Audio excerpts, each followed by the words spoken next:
So in part one, when I spoke on DEI, I explained how right now it's virtually ineffective.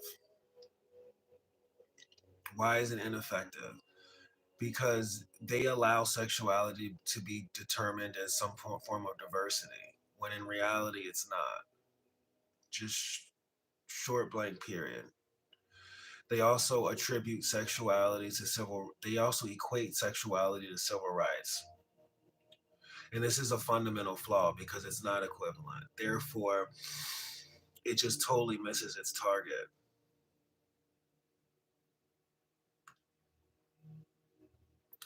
Honestly, just speaking on it because of how ignorant it is, that's why I made part one. And I think if you can, I think really the best way to speak on to like summarize part one is just to say like to really understand like how DEI fell, h- not how DEI fell, but to understand like how DEI is virtually ineffective now, you would have to look at part one. In this one, I want to talk about how DEI fell to the point that it is now, the events that led up to it from my perspective. And I think by doing so, it'll give you a conscious understanding of more or less where we are now. And I think it'll put, if anything, everyone in a better position in order to sort of like manage, just to manage things moving forward. Because what I realized is like as time goes on, so many lies and stuff like that are so compounded that it's just like the average person is just totally just lost in the sauce.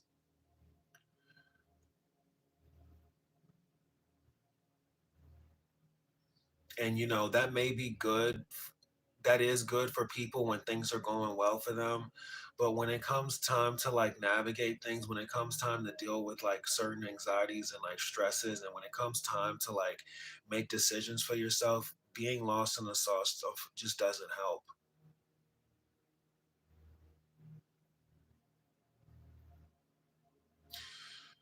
And furthermore, this everything up into this point has really just kind of led me to this point. It's like I just it's like a lot of times like I just wake up with just like so much stress.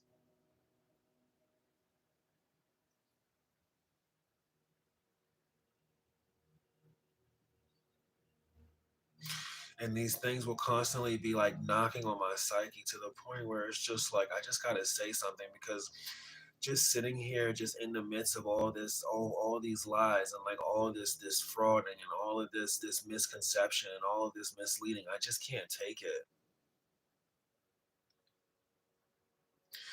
I can't take it, and I have to say something about it. So I want to talk about how DEI got to this point, because honestly the story of it makes me sick. But like I said, if you know what it is, and it'll really give you some perspective.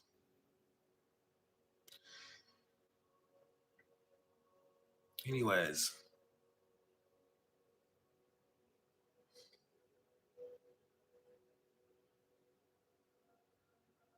a big turning point in DEI, a point that really put DEI on the map, was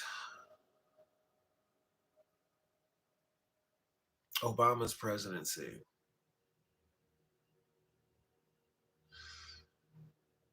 And the reason it was such a big deal was because prior to Obama's presidency, the Black community really didn't believe in higher education, because it was just understood that there was really like no place for you.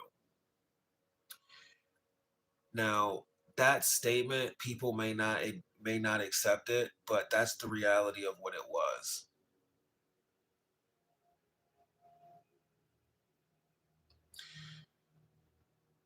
Nobody went to college. And if they did go to college, nobody graduated. How do I know this? Because I went to an HBCU, a regular HBCU, and I went to an HBCU for almost a decade.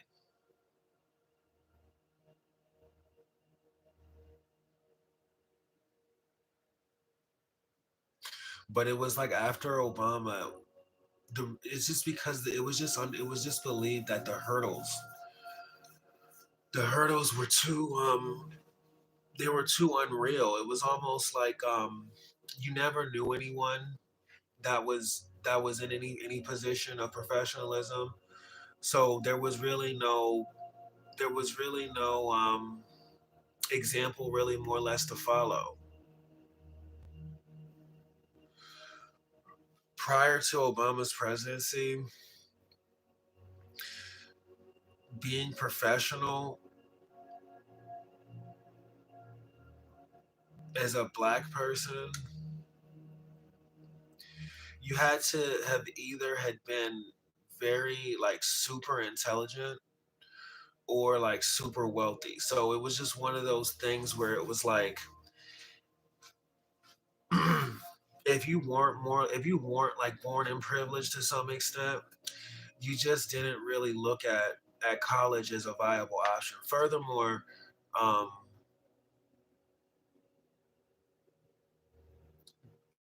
at that time, blue collar work was actually it was viable. You know, you didn't have to graduate college in order to work as a professional. You could have simply just worked at a local store and made a living. It was before the cost of living kind of like skyrocketed. And honestly, a part of this has to do, it has to do with the cost of living. A lot of this has affected the cost of living, but I'm going to get into that. I just say that to say that like education, it just wasn't really the move, you know? You would do what you could do just to basically get a basic job. You weren't really going into college with the expectation of working in corporate. See, at that time, working in corporate was basically considered to be like the pathway to being wealthy, not necessarily the pathway to making a living. You know, if you wanted to make a living, you could have done something as simple as like, been a local basketball coach, and that would have been enough for you to have a house. So for that reason, like a lot of people that were in middle class and black, you could say like the average black person, we just never really saw any purpose in going to college. It just didn't seem practical. You know, it was, I mean, even as something as simple as graduating high school just seemed to be kind of pointless. I'm gonna be honest. But it was like when Obama became president, it really changed the spirit of the average individual, as well as certain things and culturally becoming more fashionable, like education. You know, one thing that was like that had happened was, you had rappers, which it's just so wild how I just come to realize I can't even say people's names anymore. It's just so crazy. But anyways, you just had like little, rappers, and they were, they had gotten they were getting acceptance, just going to school. So it's just like with Obama becoming president, what it really opened a lot of black people's eyes up to is the belief that there was that a future could be obtained through education. And not only could a future be obtained through education, but it was almost as if like it was like it was accessible.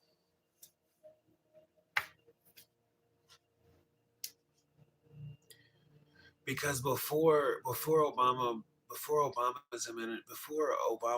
was became president, it was also thought that like college was just way too expensive. You know, it's like you would hear about people going to college, and then like you would hear about them like having like $150,000 worth of debt. It just didn't really seem economical. And then on top of that, a lot of times they didn't even get jobs. I remember when I was growing up, There was this one dude. I remember the first dude I had ever gone to college. He wasn't even entirely black, and I just remember he was nerdy, you know, but you know he was nerdy to where you would, you know, he got grades. He never really got held back in anything, and he went to like a decent college, and it was just really ridiculous because I remember as a kid, I remember him literally going to college, only showing up over the summer because he was in school, and then graduating and then never being able to actually do anything. He just basically sat and his life was exactly like it was before. So I mean that's kind of like the mentality,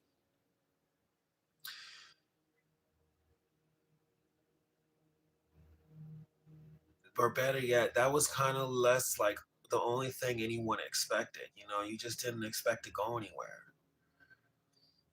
Furthermore, like things like community college and stuff like that, they just didn't seem to really be viable. It was one of those things where you just didn't, there was no, you didn't know how, and there didn't seem to be a way. And so after Obama became president, it's like, you know, it just seemed to be more viable to just go to school.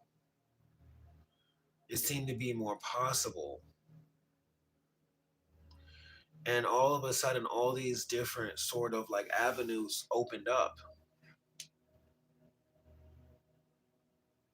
Not only did the avenues open up, but like I said, it was becoming more socially, culturally accepted. It was becoming more socially, culturally cool. But another thing that Obama's presidency did was it really produced a positive black male image, a positive black professional male image that a lot of black men could model themselves after. You know, it's like here he is, he's the president. You know what I mean? He manages to effectively do business. He manages to effectively be a father. He's admired. So it was just one of those things where, like, wow, like if he can do this, and it gave you more or less a template to like to be more confident in pursuing. Before there really was no template of black professionalism. You know, you had guys like, you know, you had stuff like UPN 20, you know, which would have like black sitcoms. But in those black sitcoms, you never were exposed to professional archetypes of the real world. You know, they were always like comical. You know, they were always like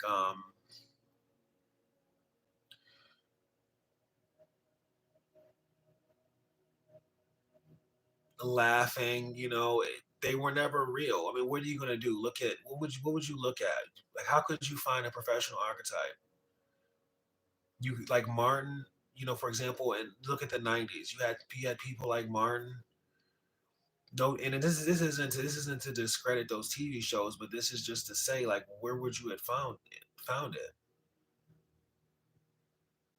The closest thing to professionalism that crossed your television screen was the Cosbys, and unfortunately, that right there was a show of the '80s. So it was like, you know, coming off of Obama's presidency, you were able to like see a male archetype that wasn't some blue collar worker, some medial worker. It was more or less a high power professional image. And it gave you confidence because it was like, wow, he became president of the United States. If he can become president of the United States, then I can become a CEO of a company.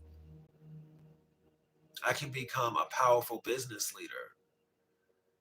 And like I said, he gave you a template. You know, he and not only did he give you a template, but he gave the world a template of acceptance. He gave the world confidence. You know, if he could do it, then so could people like him. Before there was just so much more prejudice. And before, it was almost as if you had to really sell out. You really had to be like, oh, yes, it's a great day outside. How are you doing? Today, we're going to talk about this. And it's like, who is that?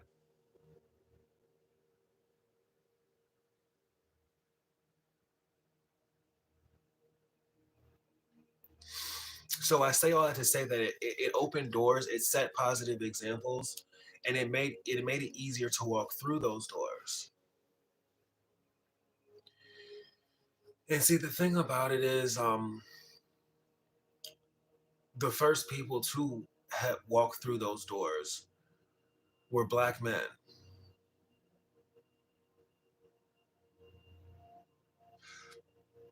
I was in college, and the whole entire time I was in college, I worked, and I didn't just do like labor and stuff like that. I wanted to be in those positions because I saw those positions as being stabilizing. I saw those positions as a way of creating like independence. I'd spent so much time doing general labor. I did like landscaping, all sorts of just like medial just work that just didn't pay anything. And I was like, wow, if I'm ever going to be able to have, and as much as I don't like to call it the American dream, like I didn't even think of it as an American dream. I just looked at it as just stability. If I ever want to be able to travel on my own dollar, if I ever want to be able to provide for myself, like practically, I just saw them as just being people that it just seemed like they were able to have like a simple 9 to 5 work week, and they were able to live like they were able to just prosper, invest. They're like, oh, we're investing, we're saving. I'm like, saving? I'd never even made enough money to even save. You know what I mean? Plus, on top of that, I just really admired the fact that their work wasn't labor intensive. They literally would sit there and just talk about random stuff, or talk about, whatever they talk about, do some stuff on the computer, and it just seemed like they would just get paid so much. So the time that when during this time where I'm in school, it's like I'm also doing a lot of temp work, and so I'm working at a lot of organizations, but I'm just more or less working as a concierge, a receptionist.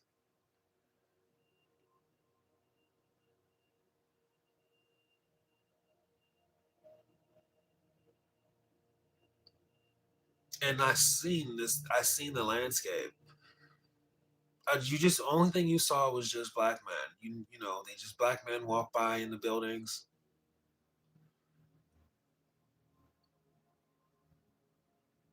looking professional, feeling nice or whatever.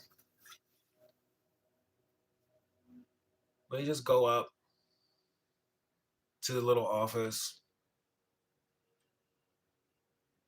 drive off in decent cars.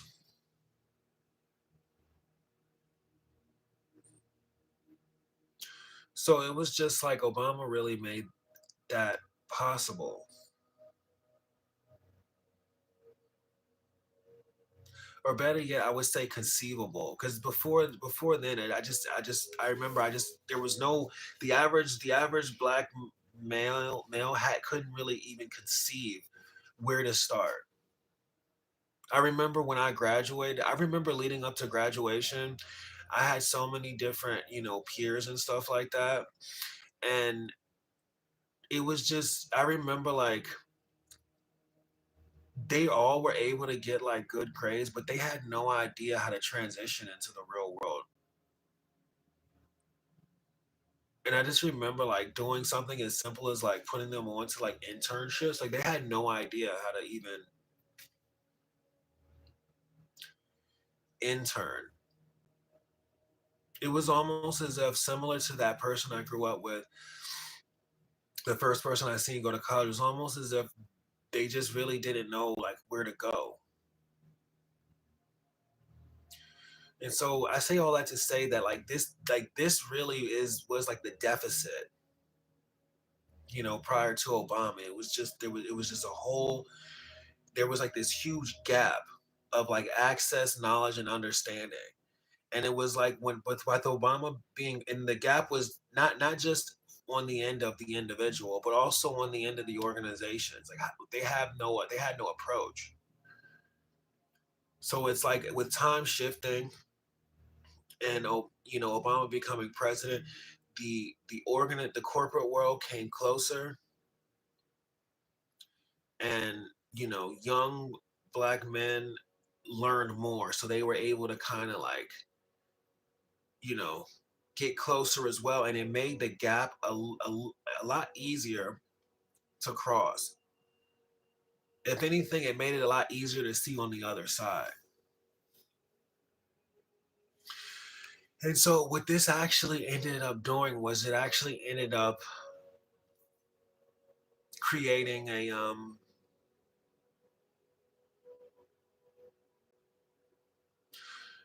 a really like young what it ended up doing was it ended up like really bolstering the black workforce.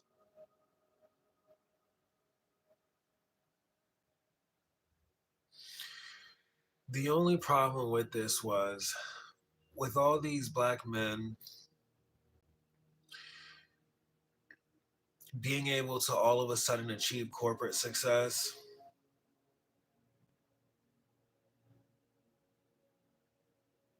it was almost as if they weren't really ready for it.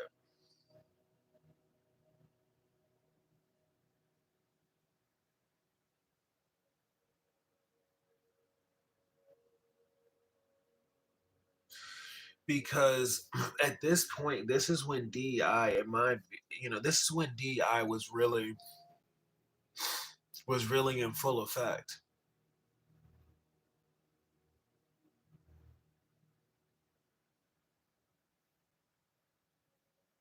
This was when DEI was black exclusive.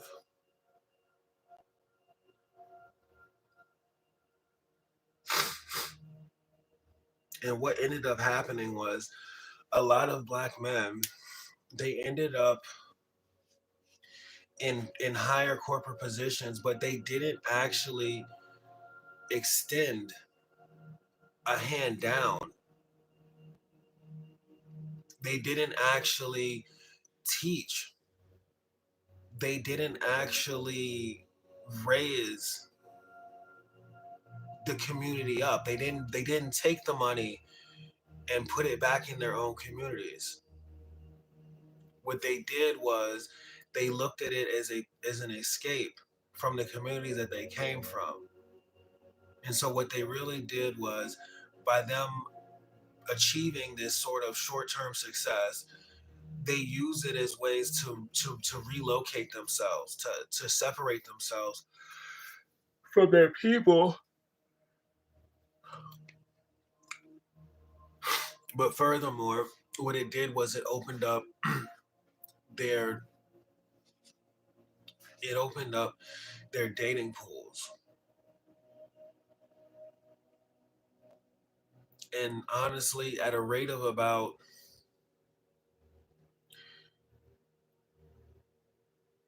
and by doing that, what it did was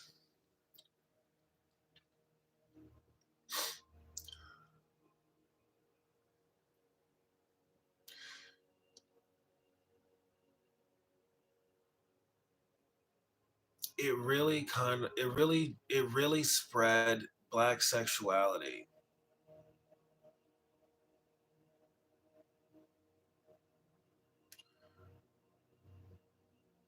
into higher places.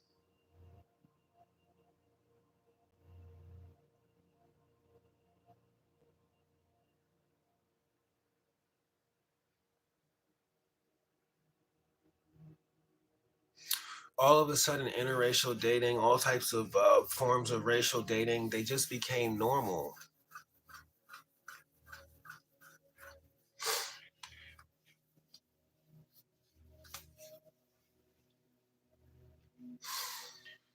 And what it's done is it created a situation where black men no longer dated black women.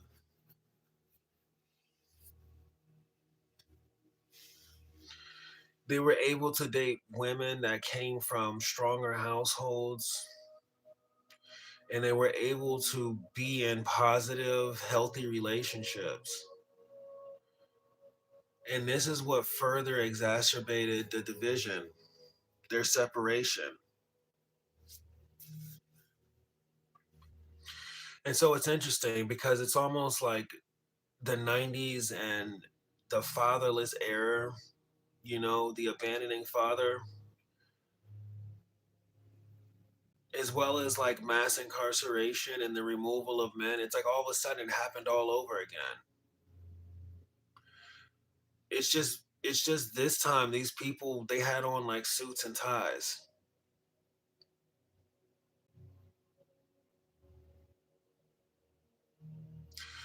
Sure, it's interesting like they had on suits and ties. When I was in college and we were doing different things, when it came to like professional development,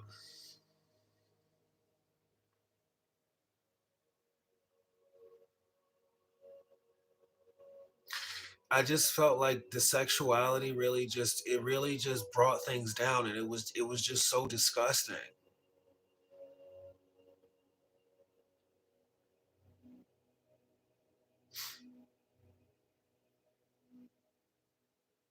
It's just so disgusting because it's almost like the education didn't improve the sexuality. It just made it worse.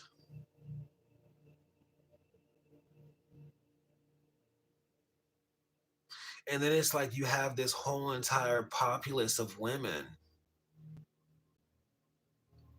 that like nobody wants. And the men that are supposed to have done whatever they're supposed to have done, they just left them there, and it just created this influx of just them.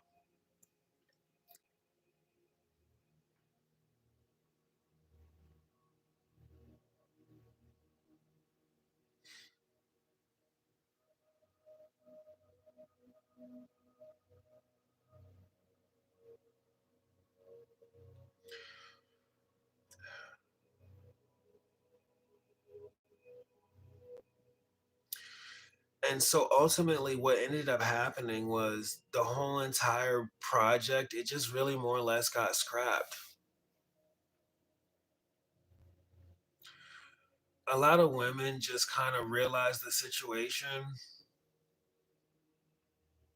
and they went out and they got educations.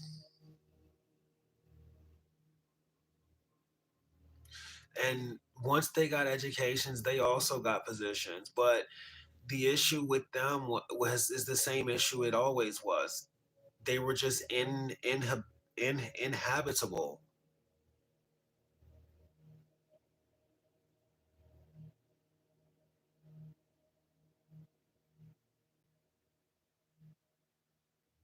They were still extremely nasty and volatile. I mean, in reality, it's really no different from the men. The men were just the same. It's just the men were more so constrained to society's to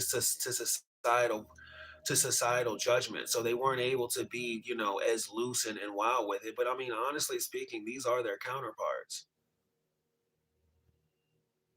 The difference with the men was the men were more like non-accepting, non-supportive. And the women, they were just, they were still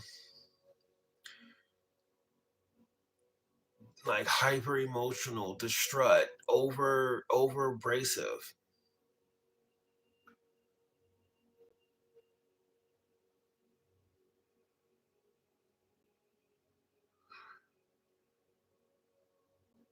And what happened with the internet and the battle of the sexes, then taking precedent over the internet, is it just brought all of their negativity and nastiness and all of their dysfunction. It just put it all in everyone's face. And the reason I say that is because there were people like me who didn't have any part in it, who didn't have any kids, who didn't have any sort of um, preferential, acceptance or anything like that in regards to, the unification of black men and women. Me personally, I was never a part of that system. I was never a part of that culture. I never experienced, I was never a part of that community.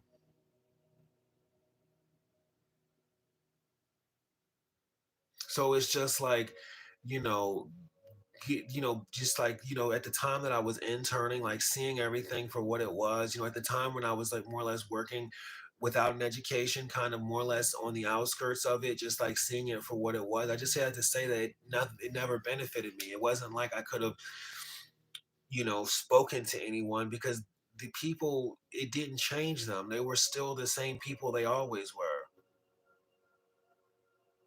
I say that to say that ad- if they were more adept, they would have been more progressive in regards to lifting other people up. They were never that.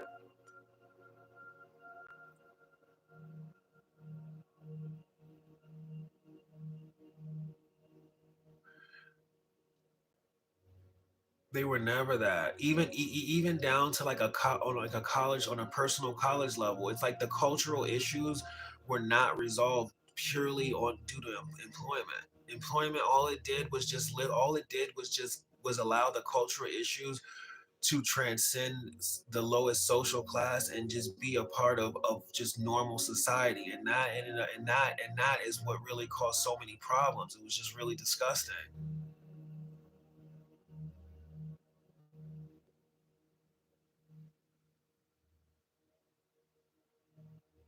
The sexuality was just it was just insane. Just being there, and like dudes, it's like you're just in there, and it's just like these people's wives and stuff just coming at you like 100 miles an hour. Not not not being from that culture myself.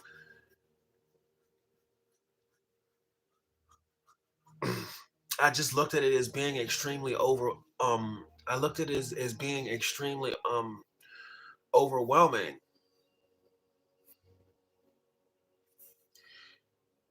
Looking back at it, I see it as being extremely unprofessional.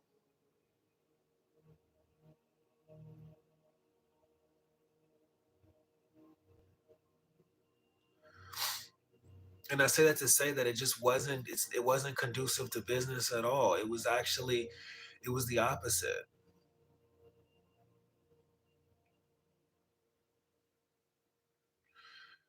Anyways, the with the battle of the sexes being on the internet, what it did was it more or less created this unified division.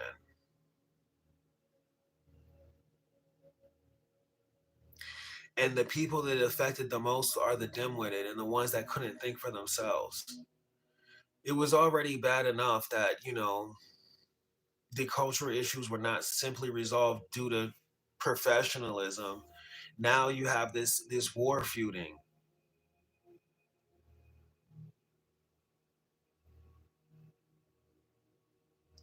And there's no way the women could have won, because they were able to benefit so much from welfare.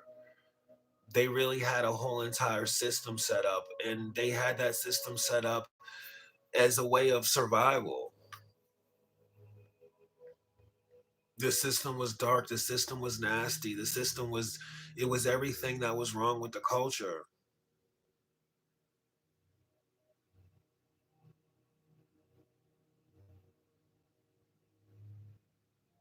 And just having everything so front and center,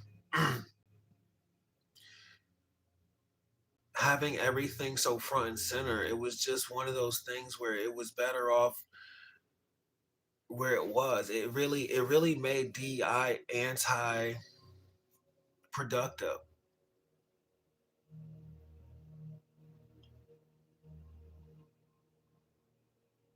The black office was just so burdensome. I remember one day, like one of these dudes came down, ran down on me with like a whole blade,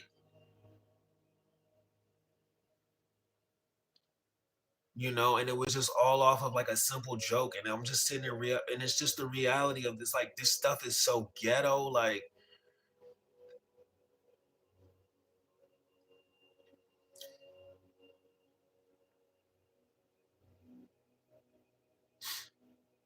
I remember even when I started my career, long after that point, you would just hear stories about like all the dirty stuff that was going on, like dudes trying to like fight after work, all types of crazy stuff like this.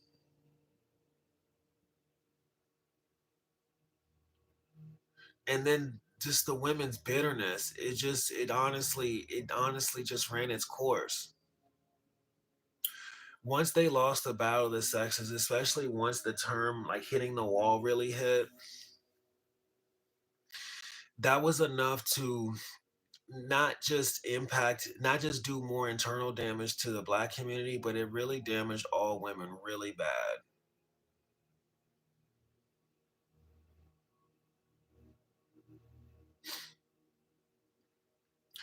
And it further exacerbated the black woman's ability to achieve like a cohesive relationship. And it's almost basically once they got to a point of like absolute hopelessness with that, that's when they turn to feminism. And that's when they turn to the gay community in search of, what they call love.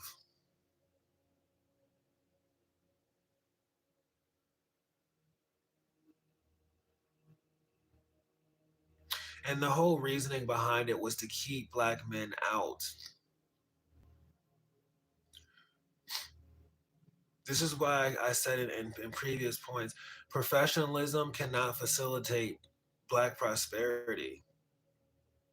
It's so funny because I know they heard it and they sat there and they really. It's so funny because I know they heard it and they just sat there and they try to like fake like it was really all good when you know what it is.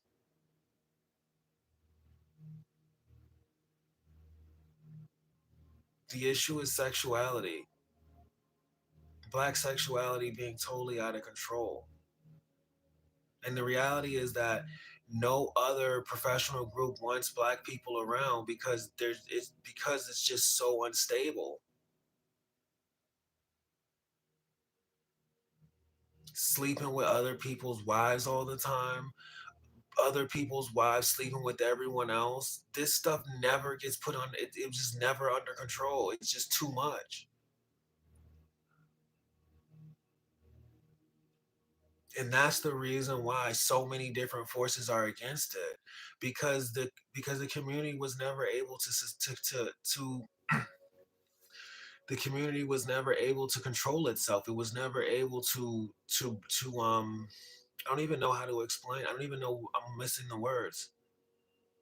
So many words are slipping my mind. I'm stumbling over so much.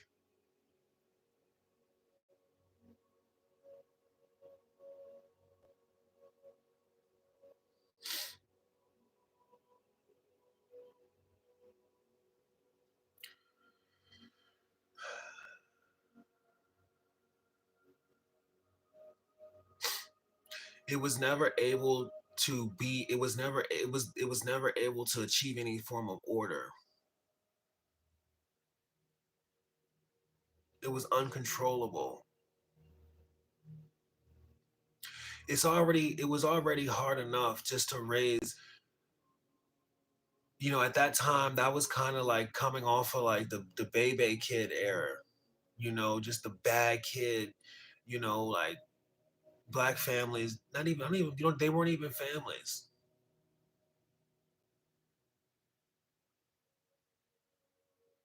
Once again, the abandoning father, and then the woman with multiple kids, no control, complete disorder. It's like those people, it's like once those people started going to college, they were able to get through college just on the understanding of that there was going to be money at the end of it. That was their motivating factor. But their flaws and characters and stuff like that were never really corrected.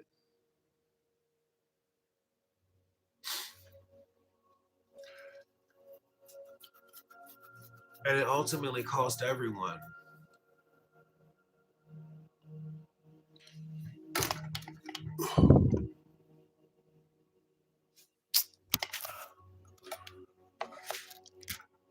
It's got to make sure the mic is not covered.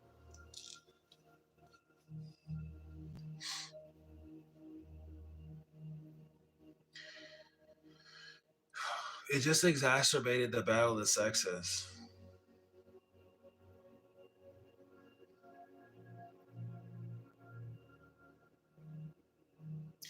And the big issue with it is that there's just so many innocent bystanders and like people like me that had nothing to do with it.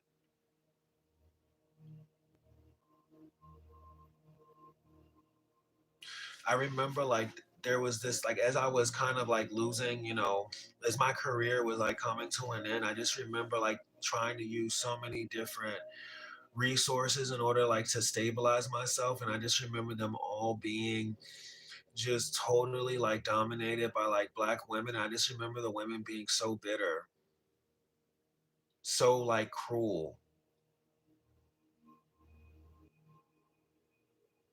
and they just basically just were like useless. And looking at it, it's almost as if they were like, I mean, regardless of how looking at it, it's just like they were useless.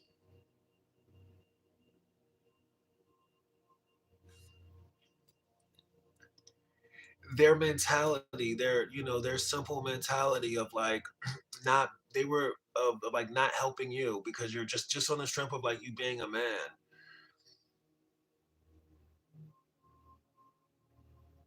It was it was worse than them being racist because at least the racist people do their jobs. They didn't even do that. They were just nasty, and it was just and irate. And like this is the issue because professionalism doesn't fix this problem. It's almost like when you're in the professional world, it's like if there's some sort of white superior that like comes around, it's the equivalent of like a parent coming around when you were a kid dealing with your siblings.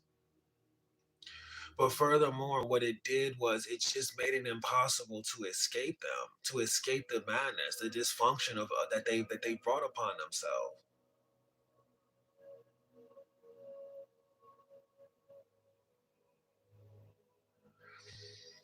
And so when they opened up DEI to all these other factions, they knew what they were doing. Their objective was to push black men out and try to take their place to some capacity. I think really what the thing what they really tried to do, and the reason I say tried is because all these dudes are gay now, but it seemed like what they really tried to do was they tried to like out earn them and put them in the position that they were in when this thing first started.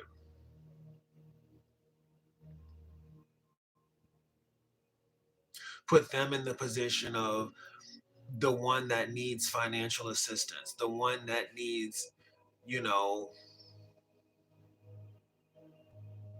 a faithful relationship.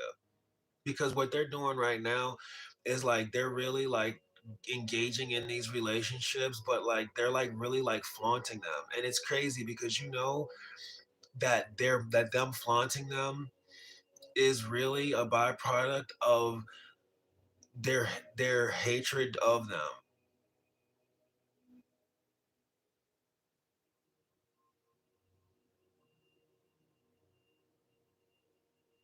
How do you know this? Because you, for so many years, you just listened to them complain.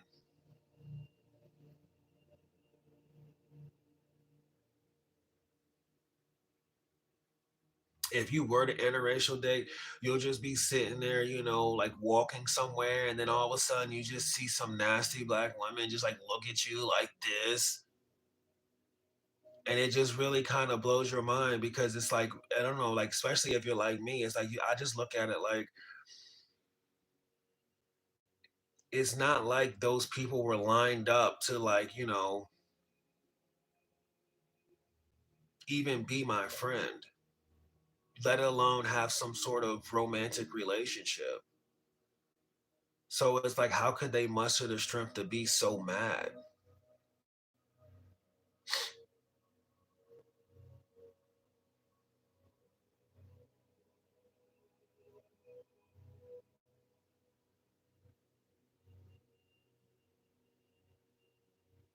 And it's just like, what happened was, it's just almost like they just all became so disgusting.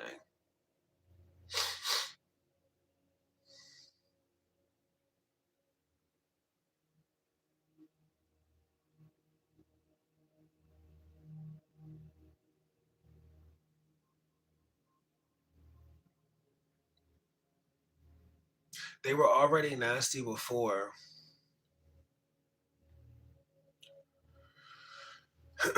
They were, and it's interesting because they were sitting there running around calling everybody gay, calling everyone an F, all this other crazy stuff because they weren't getting the sexual attention. But in reality, their sexuality was just way over the top. It's just it was just way overdone. It's really, it's just at a point of like total dysfunction. It's almost like the baby kids grew up and it's like they still need parenting. And I think that's truly what caused, you know, the men to kind of run in the opposite direction. But in reality, the situation is that those are the women that they put in that position in the first place. Those were their women growing up. I don't understand.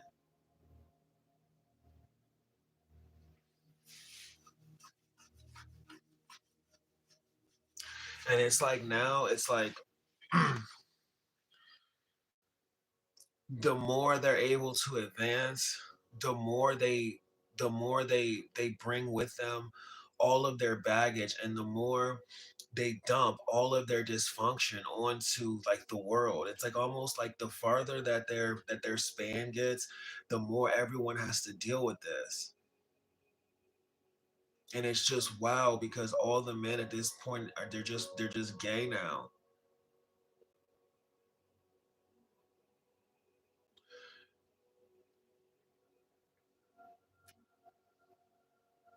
And it's like this group of individuals that was just so like hardcore staunch, you know, borderline hateful and like super like sexually overcharged and like aggressive, now becomes the biggest supporter of this organization, and they side with them because these are the dudes that are like, you know, these are like the lover boys that I guess they always wanted.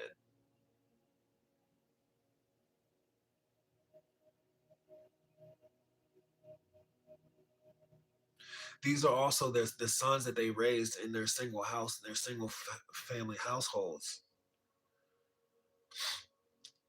So it's like at this point in time, these this is like more or less more so their people. Like, and when I say their people, I mean like the people they identify with. So they put this all into diversity, equity, inclusion.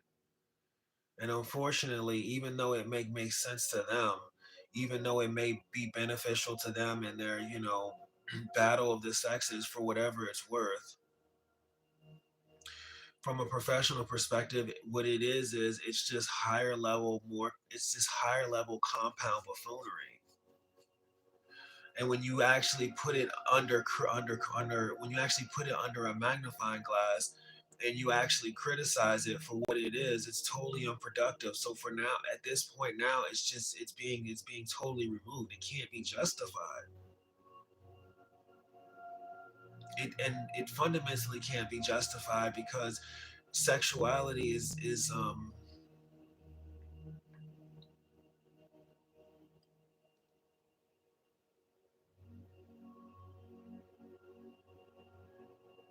sexuality hurts productivity, and that's not the reason why you come to work. That's not what anyone is looking for. And it's like once they were able to get in positions of power, to get in positions of influence, these were like this is like the context of like what they've done. This has really been their whole entire mission statement for the past 4 years, was to advance just these bogus sexual agendas. And this is why I say professional world, even now more than ever, the professional world cannot facilitate black professionalism. It's just not the community, no matter how you cut it up, no matter how you cut it, the community is not there. It wasn't if it wasn't there in 2008, it sure as hell is not hit there now. And I'm just gonna cut it straight and I'm just gonna get it straight to the point. The whole cut up thing, the hedonism situation, it it just it's out of control. And that's truly the reason why the situation is what it is. And then it's like on one end they have this whole entire sideways me too, this whole entire like sideways me too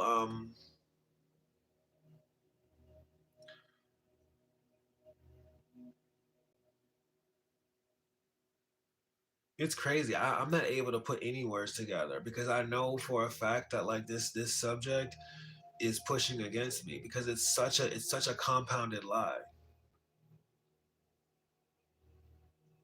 It's such a compounded dysfunction. But it's like they over here, whenever whenever they go out and they do this cut up stuff and they regret it, they lean towards me too. But then it's like whenever they look at their surroundings and they realize what heathenism has got them, this is when they lean into pride, and this is what's led them to this buffoonish legislation, which has really done nothing but just make way for more people like them, more sexually dysfunctional people to achieve things in the workplace, and none of this is productive. It never was productive.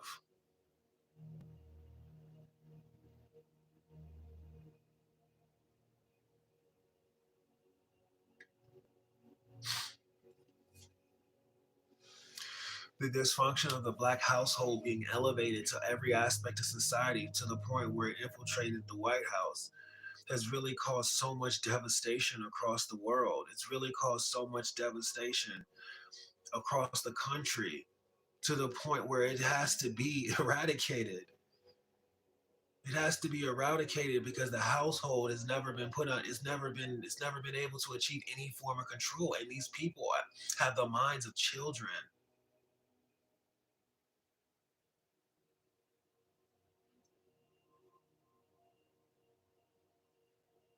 They have the minds of children, and left to their devices, all they are able to do is breed destruction. So they're able to literally sit there and look at everything that's been done as it's been convoluted and turned out, and they're able just to simply just cast it down. No more. And not only are they able to do it, just do it just for the sake of doing it. Like at one point, it could have been conceived as racist. Now they're able to do it, and it's virtuous.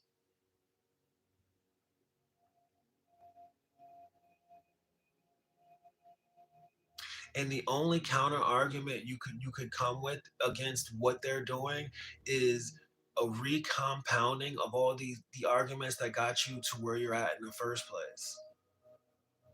And that's just basically all arguments pushing hypersexuality.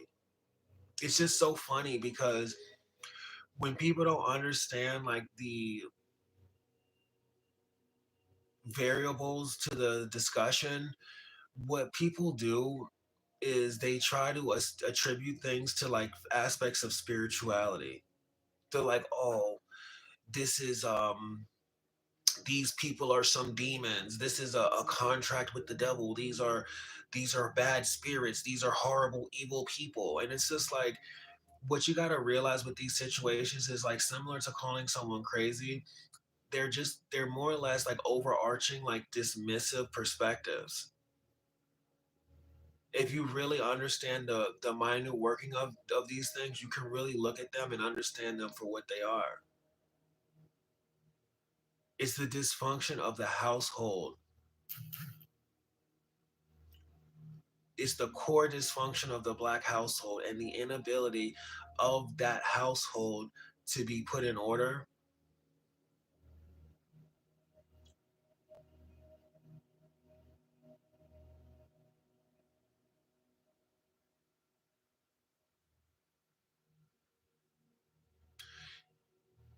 In adults.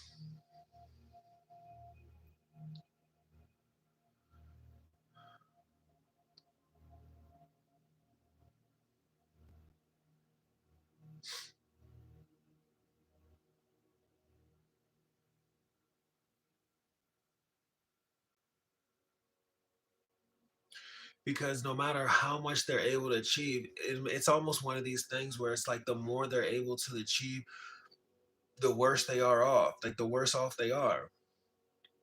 Because all it does is it really compounds everything that got them to where they are.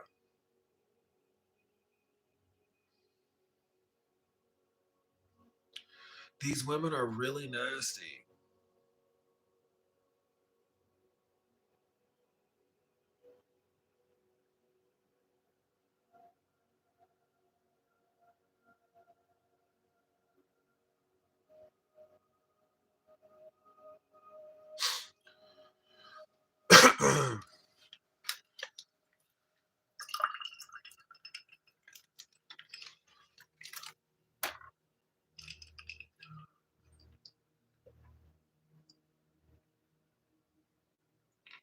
And it's interesting because, as much as you want to blame the women, the reality of it is the blame isn't just, it's not just the women,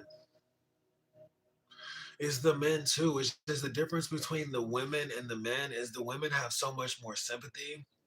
So they're able to exist in their dysfunction. But the men are truly their counterparts. They're just as weak. They just aren't willing to take on them. They can't even take them on. I think a lot of it they can't take responsibility for them.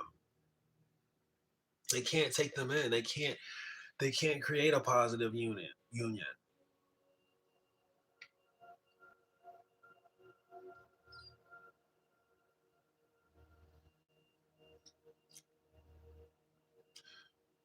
The men are just as ridiculous, believe it.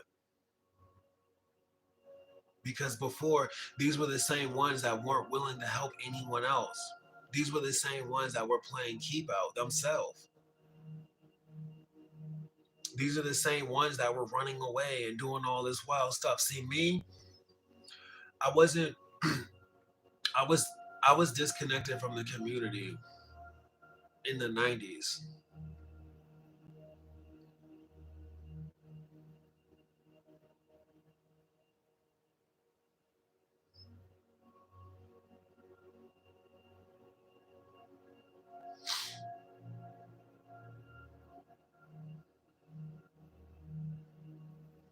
So I never developed like the dysfunctional mentality.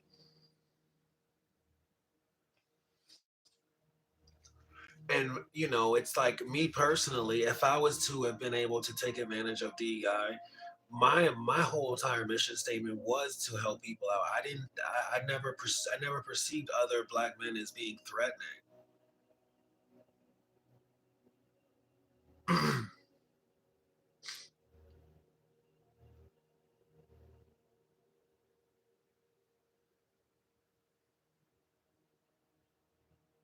But they were a part of it.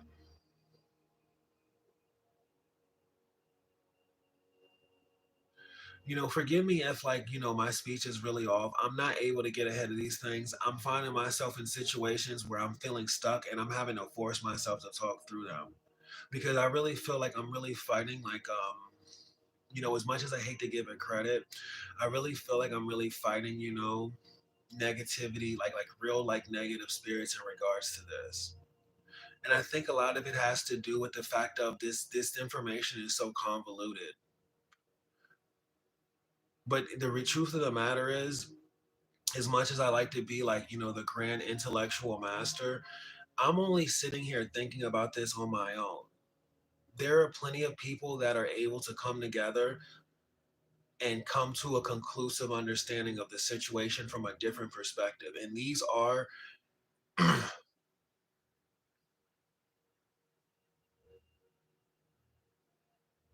the people that are removing DEI entirely. They know just as much as I know.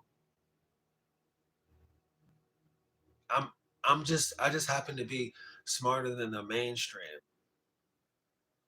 And the mainstream happens to look down on me. So I know if I speak on this and I bring this into consciousness and it makes absolute sense, that just out of pure elitism, what I'm saying is taken as the truth. It's really understood as the truth. Out of their pride of, believing that they're smarter than me,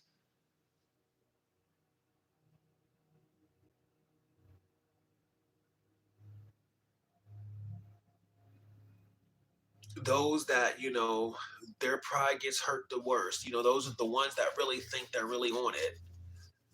I know for a fact that they'll actually listen to this.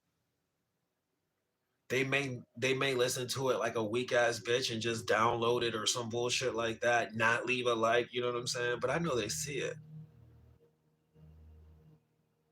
So I know that, like, my words carry weight. And it's just this weight to where I kind of more or less get stuck. It makes it hard for me to, speak on it. I know for a fact this one hasn't really been flowing right. I'm not really feeling it.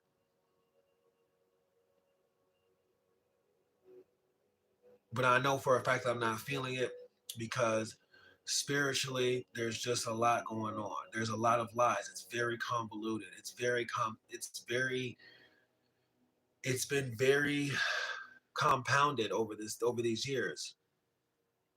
And like I said in the beginning of this one, I had spent so much time in the street, just like stuck in my immediate, reality, that I came to terms with a lot of these things way before, but I've never actually been able to bring myself to speak on them because I've never really had a real balanced life to where these things would flow. Like, for example, if I were to, like, have like more of a balanced life, like if I were to, like, just have like more like positivity and stuff like that, other people to talk to, speaking on stuff like this would be like, it would be like second nature. It wouldn't even be a question. The details of what I speak on will be so they would be so, up. But it's just like, because I kind of more or less exist in like isolation, my social skills really suffer.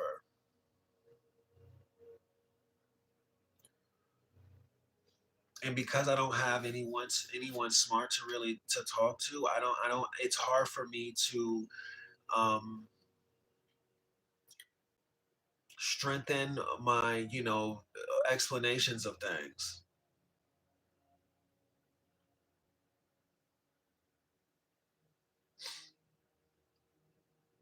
because I don't have a live audience, because I don't really get likes.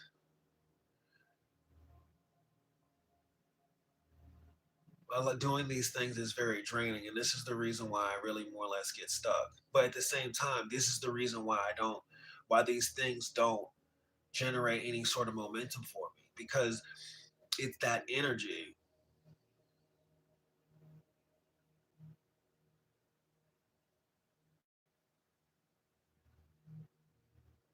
that's really trying to just cover this whole entire thing up.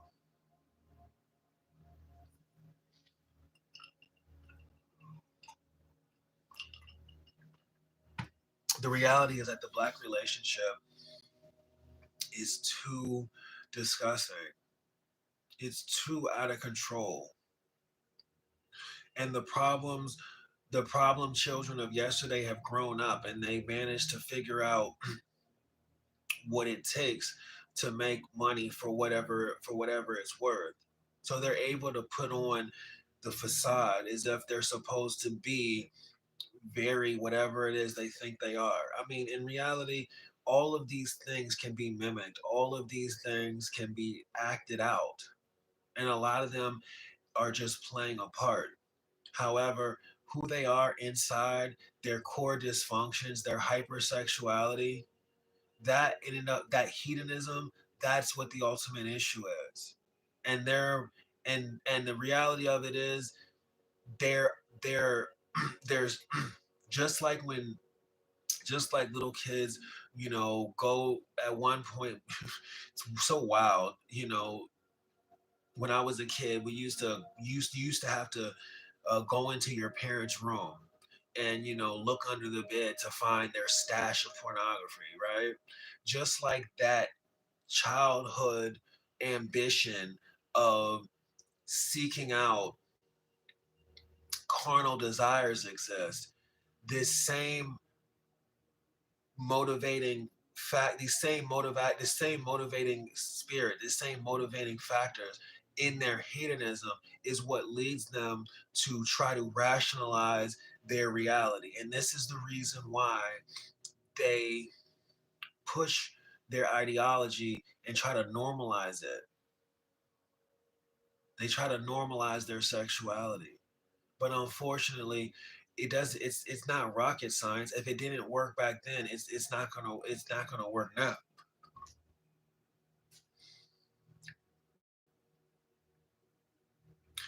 If it couldn't work on a small scale, it can't work on a larger scale in society, no matter how they try to spin it, no matter how they try to cake it up. They talking about is love. How is it love when we already know it's not? They're just trying to do everything in their power to try to give it a professional appeal, and it just can't be given a professional appeal because nothing positive can come out of None of it is synergistic to any form of productivity, just point blank, period. Therefore, it's a null and void factor. So they just spend so much energy on trying to load you up with it, load you up with it. You sit over here, you watch the view. They over here bigging up, you know what I'm saying? All these different forms of deformed sexuality and stuff like that. What is this? Why don't they do this towards, positive families that they admire? Why can't it be like it was before? This is because these dysfunctional baby kids, all these things they've grown up. And to be honest, I really hate to categorize it that way because it sounds very like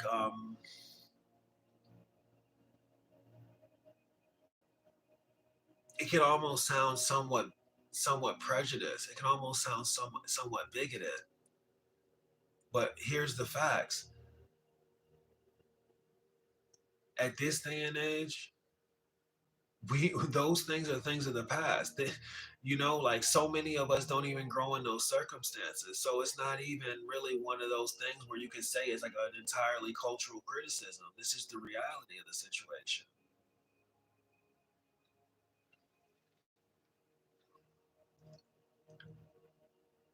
Before Obama, black people couldn't even catch planes.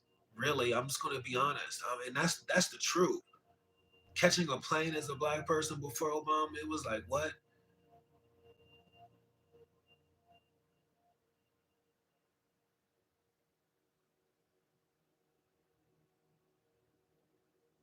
I remember this. I remember at the time. I remember, yo, it's just so wild.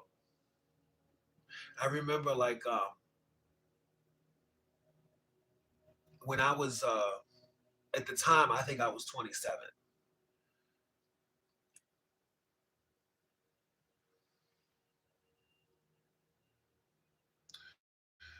Yo, AF 21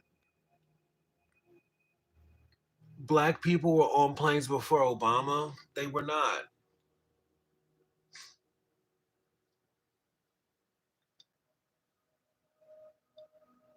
How do I know they weren't on planes before Obama? Because I was on planes. How do I know they weren't on planes before Obama? Because when I was 28, you know how many women I put on a plane for the first time?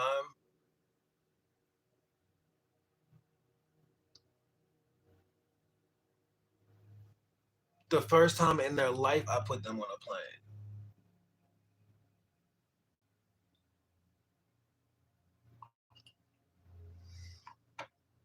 We at the airport. These people never even been in airports.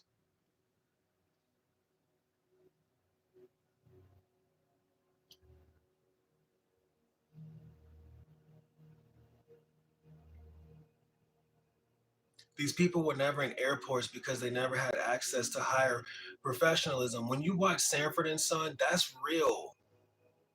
When you watch Good Times and they talking about uh good times to we done moved to a deluxe apartment in the sky, good times, that's real.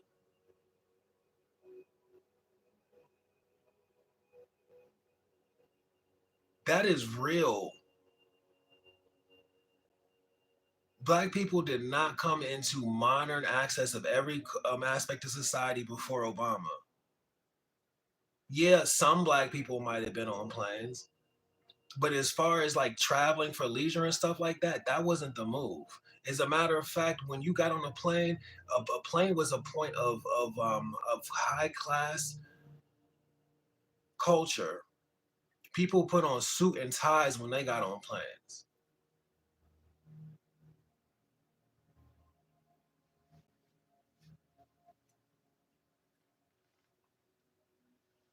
But by black people getting on planes, what it did was it just allowed,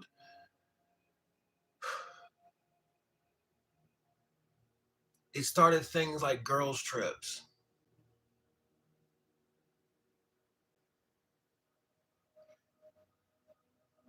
It took the once again it took that dysfunction, that sexual dysfunction, and it projected it.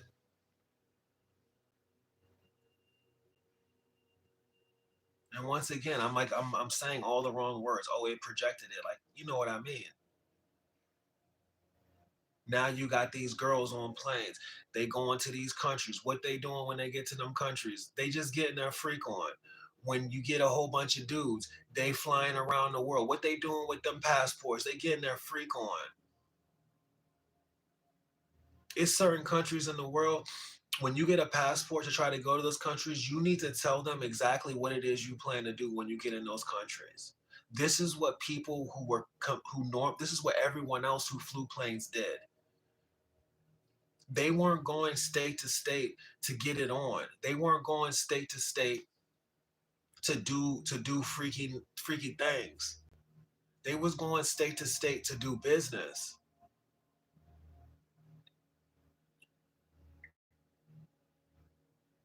to grow, to progress.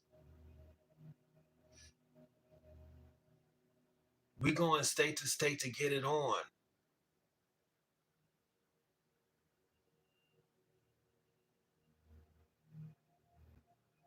And I say that to say that this is truly just a,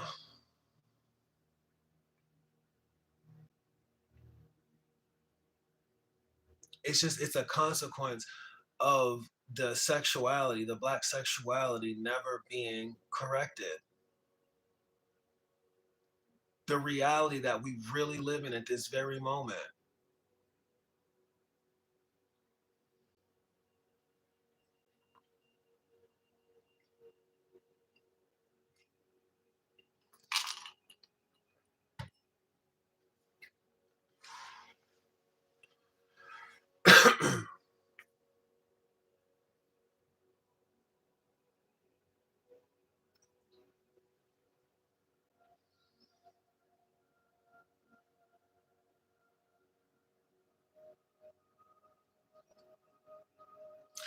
We, through DEI, we were brought into the modern world. As a matter of fact, it's been the one thing more or less keeping us in it. And through their removal of it, it's a return back to the way things once were. Edged out back to the slums.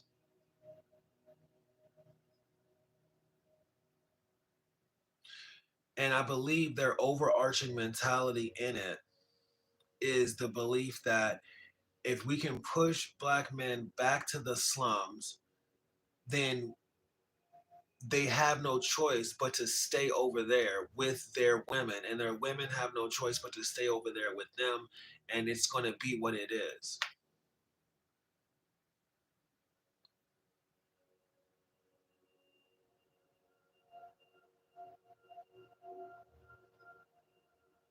And unfortunately, at this point, that's their only resolve.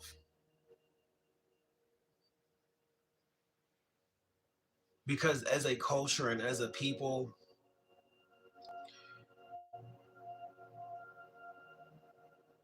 there's been no evolution. As a matter of fact, it's been the complete opposite.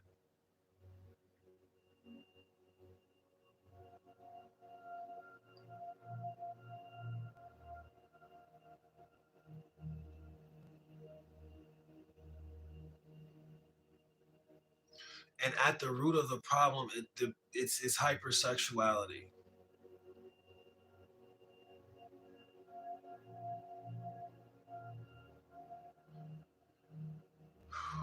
You know, it's wild. Like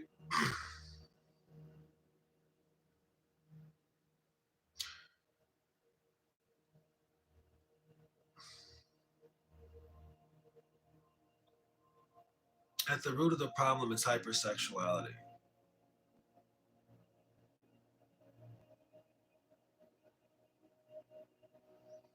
And they've never been able to get a cap on it.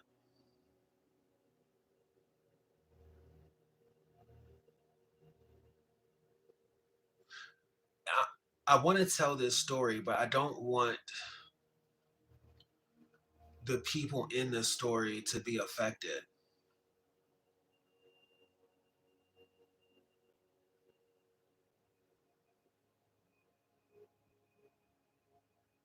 But it would. But what the story does is it highlights the real flaw of the sexuality. It's interesting. It's almost like a crisis.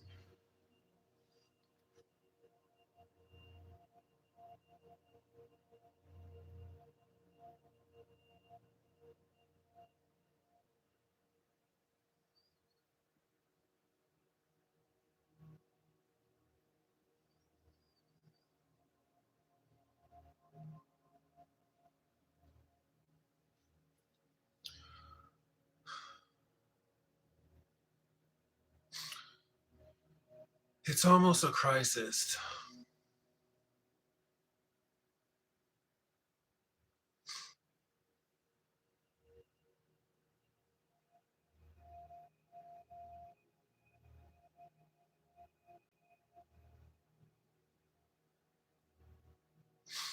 And see, when you understand it, what you really realize is you really realize just how much of a problem it really is.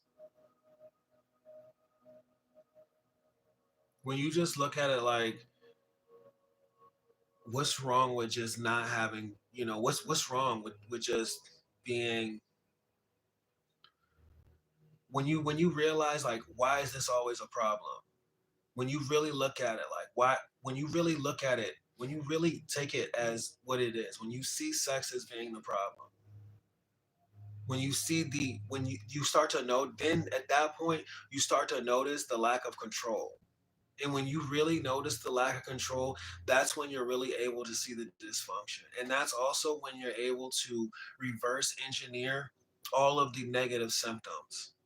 That's when you're really able to see them for what they are. They're pushing hedonism. And the reality, the truth of the matter is that they always were.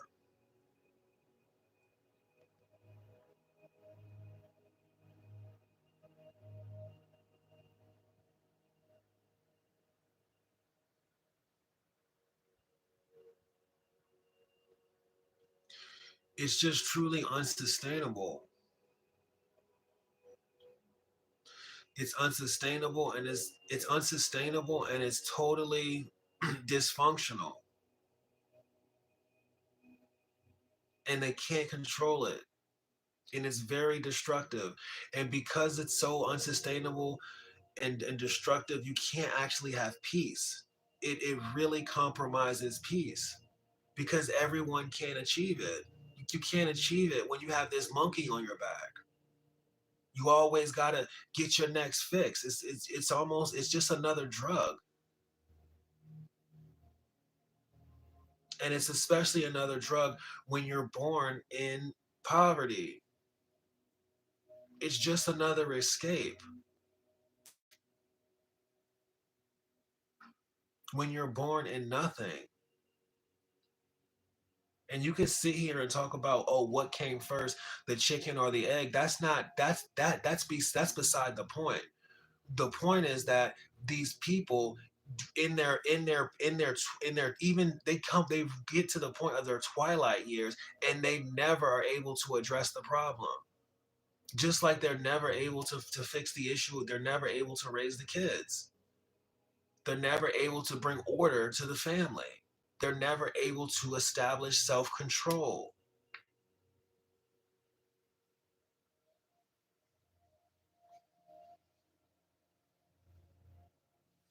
You're just not. Because if they were, then they would know better. So they just spend, their everlasting energy in trying to normalize it and make it seem like it's not a problem when it's always been the problem.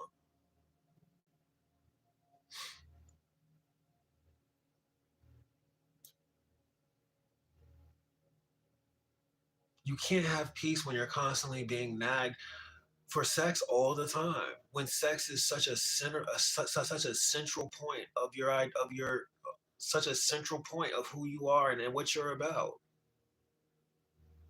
You can't do anything. These fools is so consumed with this, they won't even let people like them pass go without them getting a piece of what they got. Oh, let me sample you. Come on. These people literally reduce themselves to various forms of begging. You could perceive it as what do they call it? Gatekeeping. I look at it as begging. Please, I'll do anything. That's what it is. It's them doing anything. I just want to.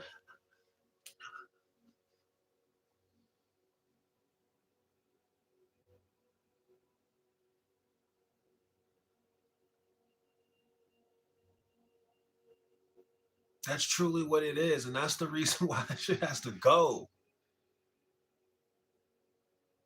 That's what it is. They just sugarcoat it. Because if it wasn't that, it wouldn't be so front and center.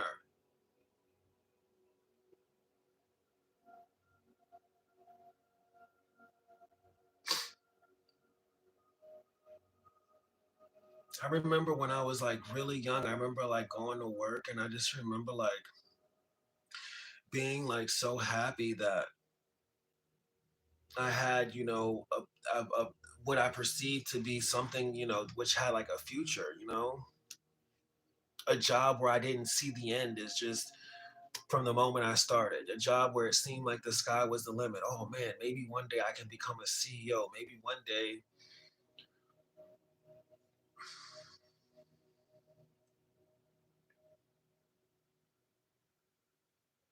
I can become a high power businessman. And then it's just like you're sitting here mitigating all these sexual advances. This person, this person, and these people be married. And see, the worst part about it is you can't deal with. I'm be honest, you can't deal with that. There's no way. There's no way you can get away with that long enough. It's too binding. It's too emotionally tying. It's too. Yeah, you might think it's all fun right now, but guess what? You're gonna have to get a new job after this. It's to that in reality. And they've never been able to get a cap on it. They've never been able to get it under control.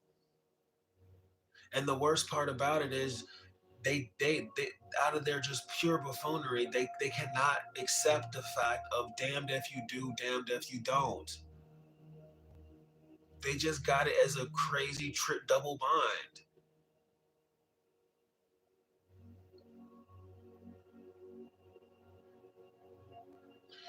And unfortunately, that caliber, that energy, that spirit, it must go.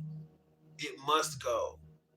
Because the people that are parading it, the people that are really leading those efforts,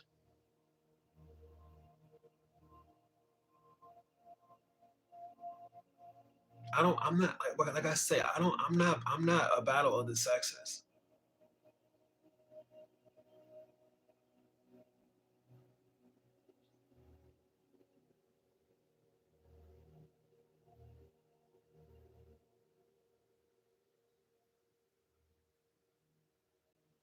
This is where we're at with it. Because in their state they cannot produce men. And for that reason, it ultimately null and voids the entire mission, the entire civil rights mission statement, the entire affirmative action mission statement. The whole idea was, all right, we have to have a chance to give back to our communities. We got to do this for us. We gotta make it possible so that you can raise a competent family. How can you do that when you're getting exploited left and right? The closer you get to just before you can even achieve any form of stability, before you even get to a point where you can even save a dollar, these people coming at you sexually left and right, totally defeating the purpose. You sit there and you sit there and you accept that. You can't take that back to your community and then all of a sudden have this sort of ability to raise these kids to be anything better than what you are.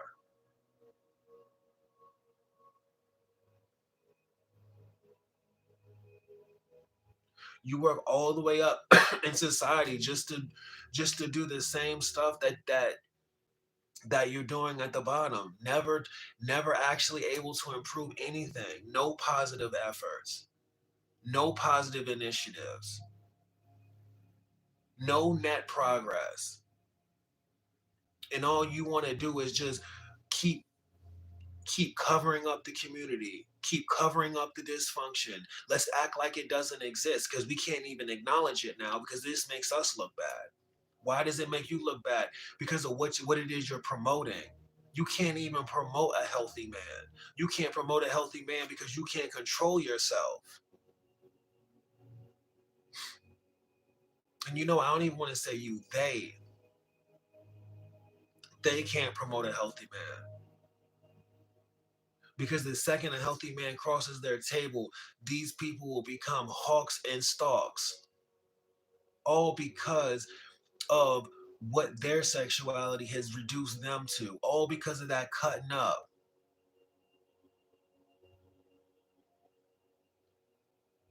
They just do it. They do it so, and it's just you already know the cycle. You've seen it so many times before. They go into it with this whole, oh, I know what I'm doing. I got this. You can't tell me nothing. This is my body. This is how I'm doing it. And then they go out there and they cut up and they sit there and they try to, you know what I'm saying, over that. And then slowly but surely, if they actually are able, they get to a point where they want to be more. They get to a point where that ain't really nothing. It don't really feel like nothing. the it reaches its limit. They might decide that they want to go down the straight and narrow, and then what happens? Then they go into this whole Me Too. Oh, they did me. Oh, I was just hanging out. I just took a couple of sips. And they done did that for literally 5 years, hardcore.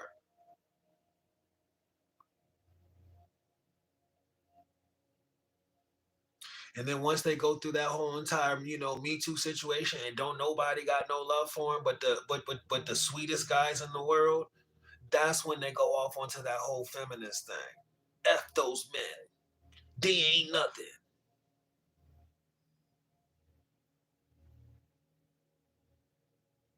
And this is the reason why they can't promote a decent man. They only promote people that they are able to identify with, that they are able to associate with, but they only are able to promote people that don't make them feel bad. This is why you see them up there on The View. They be having all these, you know what I mean? Trans men, they just be rounding of applause and that.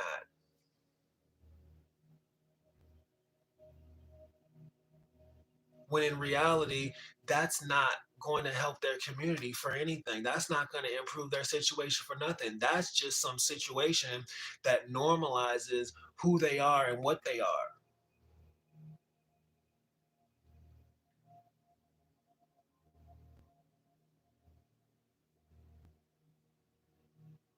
That's just something that normalizes their mental ideology. How high they place sex and sexuality in their list of mental priorities.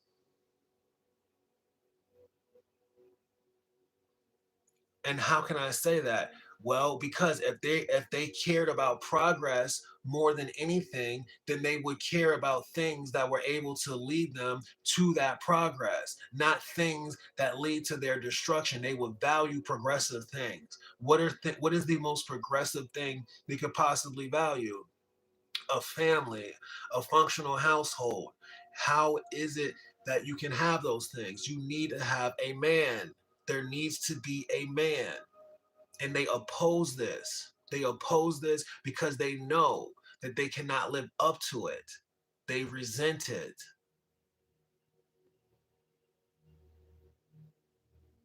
This is the reason why they turned the DEI out. But furthermore, this is the reason why it needs to be cut out of the professional world because it's non-productive. And truly speaking, it's cultural. This is not a problem that they have in other cultures.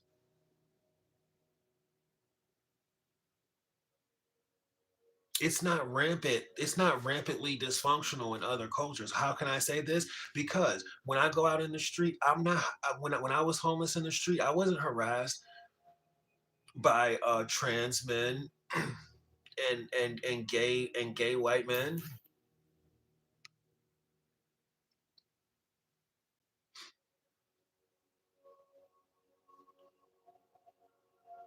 I wasn't harassed by gay. I don't have any gay white men do not bother me at all. I'm Asian gay men do not bother me at all.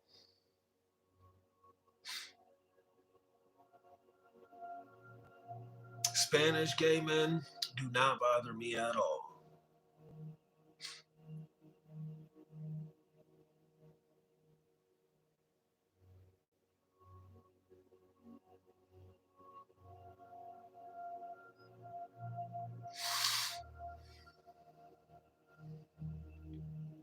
When they make that decision, they're not making that decision out of hedonism. They're not making that decision out of this. They're making that decision because they grow up in environments that are conducive to that are so soft. They can, they're still productive at the end of the day. But furthermore, you don't see their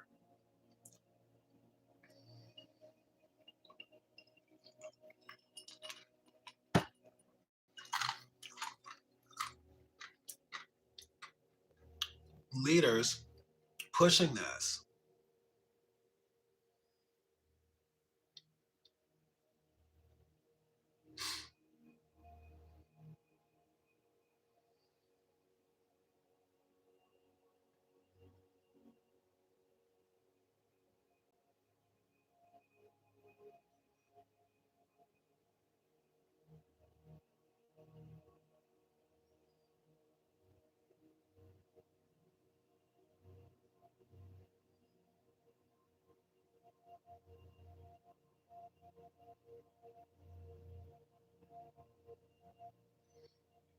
You don't see their families don't have this level of dysfunction. If anyone needs to be a, if anyone needs to be against this, it's the people that suffer from it the most. It's the people that need fathers the most. It's the people that need men the most, but they can't produce him.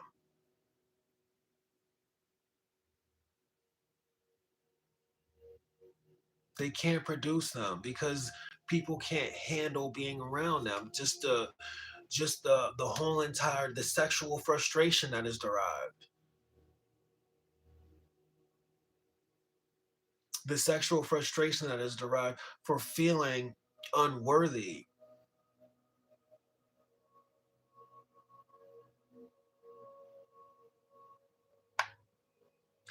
The sexual frustration that is derived from feeling overexcited.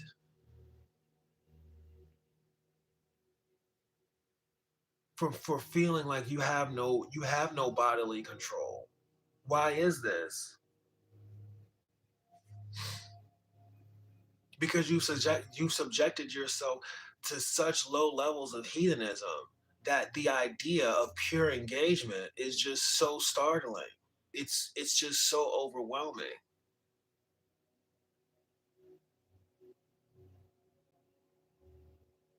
Why is it startling and overwhelming? Because you set this as such a high priority in your life. It takes precedent over all thoughts, over all focus, over all mission statements. You gotta do this first all the time, every single day. You just gotta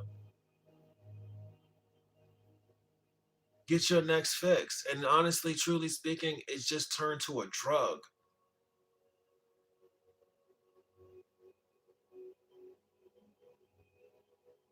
And I'm this that kind of concludes this, but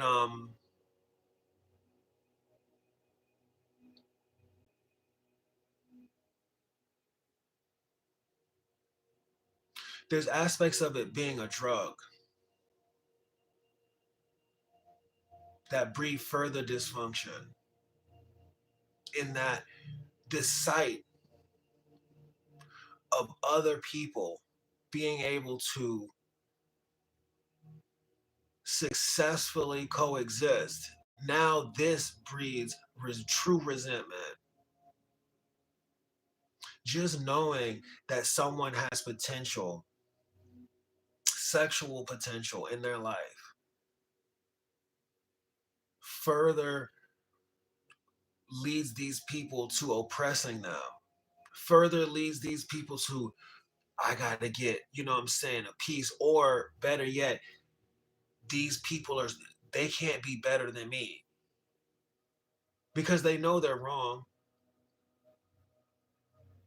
So they're like, oh no, I gotta defile this person.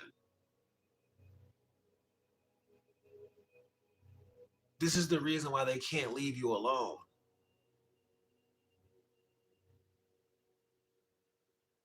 They don't know what to do.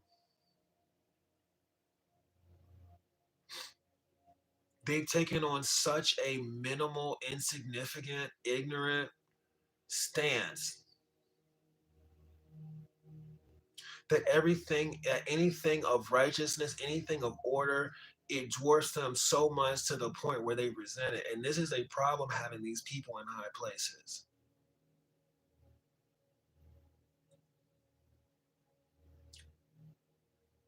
This is the reason why they're so comfortable pushing this agenda because it makes everyone like them. And unfortunately, it is wrong. It's wrong when you don't. It's wrong when you don't have running water in your house. It's wrong when you are violating the children. It's wrong when you can't get it under control. It's wrong when you are just so out of your mind that you hate literally everything. It has really gotten these people to the point where they are out of their minds, and that's the reason why it's wrong. Forget all the little BS straw man arguments they try to make, trying to make it seem like it's some sort of prejudice and all these other things. No, it's not that. It's everything else. It's all the other dysfunctions that stem from it. It's all the other problems it creates. It's the fact that you really do have to brush your entire community under the carpet. You really do have to brush the actual true needs of your young children just in order to make way for this bullshit. Just and just for the cycle to continue and only get worse. See, when I was young, before Obama, and before DEI was actually being actually utilized and stuff like that, there wasn't this level of dysfunction between the two.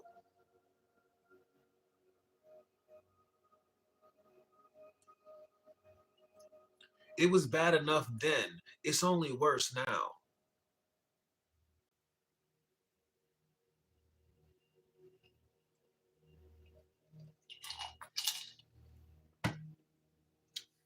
The community needs men, and these people are too sexually charged to handle it. They can't handle it.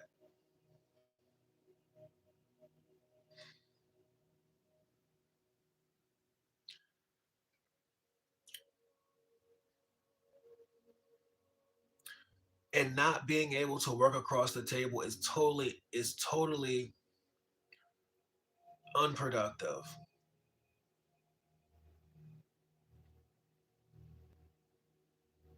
And having women, organize and do absolutely nothing is totally unproductive. Stagnate society.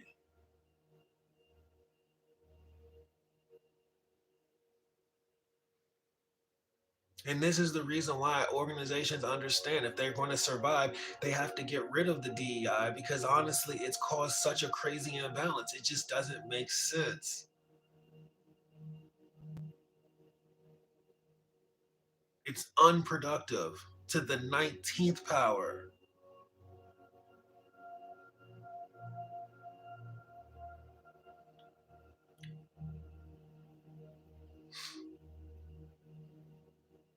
And so that's some real insight behind where DEI is. It's just really unfortunate that it has to go down this way.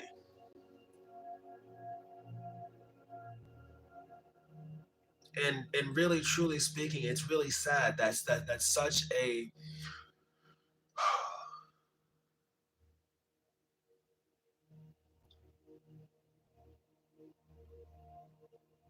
an accomplishment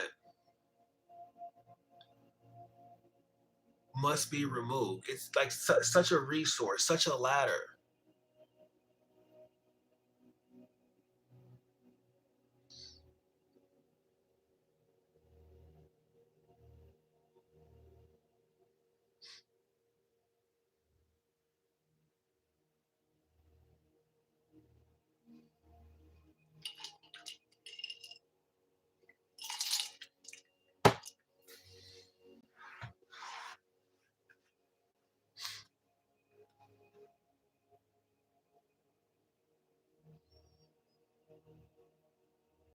It's over. Even if they continue it, it's already over.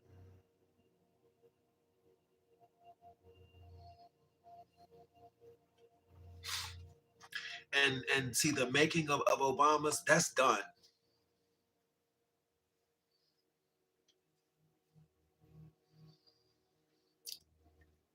Because at its core, even before everything really started picking up, The big flaw with sexuality, the big issue is that, and the big issue is that because there's no protection of the children. These people are born into this. It, as a result, this stuff, it stunts their mental growth. And most of them can't even come to terms with the Me Too aspect of it, let alone transcend it all, because they can't accept who they are in the grand scheme of reality. So what they rather do is just oppress every single potential thing that in their mind makes them feel uncomfortable. It's really put these, for lack of a better word, low life minded individuals in high positions.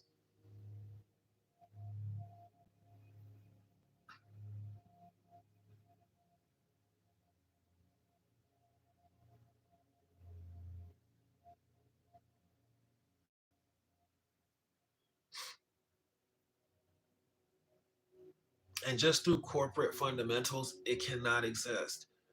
Corporations, for you all that don't know, just a quick little synopsis of it, their number one priority is profit. Their only way of thriving and winning is profit. So what in effect it will do is, like, if one organization has way more DEI as it stands right now than another, then the organization will suffer and ultimately be taken down to one that doesn't, because the one that doesn't is going to innately be more productive.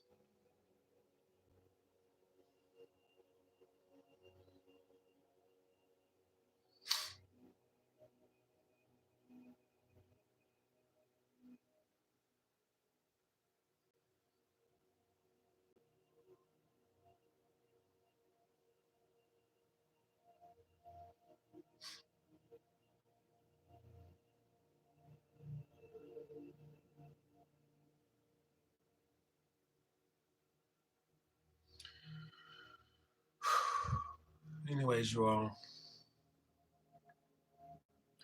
that's my time on this one.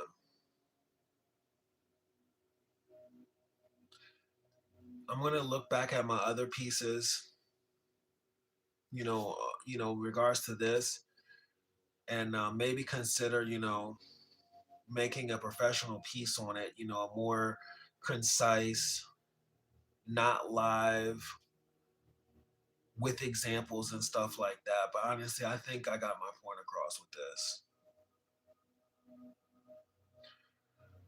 One thing that one initiative that I'm taking, even though I even saying one initiative that I'm taking, it sounds so fake professional that it just makes me sick after the discussion we've had. But one thing that I'm doing is I'm making an effort to promote something else that I'm doing at the end of these videos. And right now I'm writing SoulCalibur. It's on Pinterest, and the link will be in the description when this video gets a thumbnail, like all of them.